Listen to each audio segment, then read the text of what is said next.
ఉపవాసము చేయుచున్నట్లు మనుషులకు కనబడవలెనని కాక రహస్యమందున్న నీ తండ్రికి కనబడవలెనని నీవు ఉపవాసము చేయనప్పుడు నీ తల అంటుకొని నీ ముఖము కడుక్కొనుము.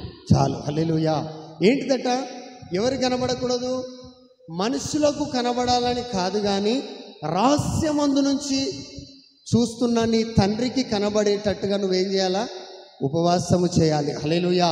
రహస్యమందు ఎక్కడి నుంచి వస్తుంది నీకు ఆశీర్వాదము? పరలోకం నుంచి వస్తుంది, దేవుని దగ్గర నుంచి వస్తుంది నీకు ఆశీర్వాదం. అక్కడ ఉన్న ఆ దేవుడికి కనబడాలి నీ భక్తి ఏంటో. నీ భక్తి మనుషులకు కనబడేటట్టుగా కాదు.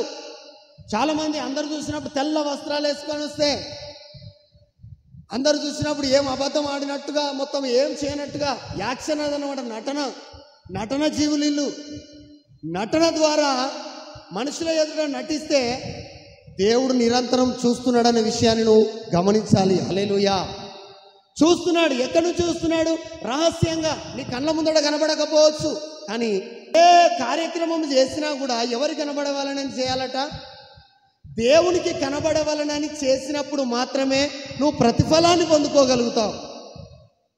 అది ఉపవాసమైనా జాగారమైనా. అందరు చూడాలని చెప్పేసి ఉన్న బట్టలను పక్కన పెట్టేసి చిరిగిపోయిన బట్టలు తొడుక్కొని వచ్చి కనబరుచుకుంటున్నావు అంటే ఏమన్నట్టు అంటే, మనసులో కనబరుచుకుంటే నాకు కొత్త వస్త్రాలు మనుషులు ఇస్తారు అనుకుంటున్నావు. అట్లా వస్త్రాలు రావు, అట్లా ఆశీర్వాదం రాదు, అట్లా దిగాలుగా ఉంటే రాదు. కానీ దేవునికి కనబడాలని పరిస్థితి ఏంటో,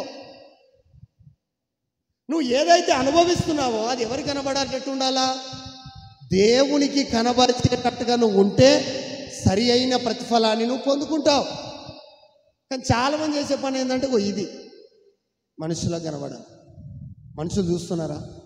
వాళ్ళు చూసినప్పుడు మొత్తం ఏదో బాగా కన్నీటితో ప్రార్థన చేసినట్టు, వాళ్ళు చూసినప్పుడు మొత్తం వాక్యమే లీనమైపోయినట్టు. హల్లెలూయా. వాళ్ళు పోయిన తర్వాత బైబిల్ అటు పోతుంది, ప్రార్థన ఇటు పోతుంది, మనం పండుకుంటాం. ఇలాంటిది కాదు. అంటే ఎవరు కనబడవాలని చేసినావు ఇదివరదాకా ప్రార్థన? మనుషులకు కనబడవాలని చేసినావు. దేవునికి కనబడవాలనైన ప్రార్థన నువ్వు చేస్తే అది సుంకరి ప్రార్థన. దేవునికి కనబడేటట్టు చేసినాడు. హల్లెలూయా. పరిసయ్యుడు చేసిన ప్రార్థన మనుషులకు కనబడవాలని చేసినాడు. సుంకరి చేసిన ప్రార్థన దేవుడికి కనబడేటట్టు ఉన్నది. కాబట్టి అతని కంటే ఇతడు నీతిమంతుడుగా తీర్చబడి అతని ఇంటికి వెళ్ళెను. హల్లెలూయా. ఎవడు దేవుని సన్నిధిలోకి వెళుతాడు, ఎవడు దేవుని రాజ్యంలో అడుగు పెడతాడంటే యేసయ్యకు కనబడేటట్టుగా నువ్వు చేయాలి. నువ్వు ఏది చేసినా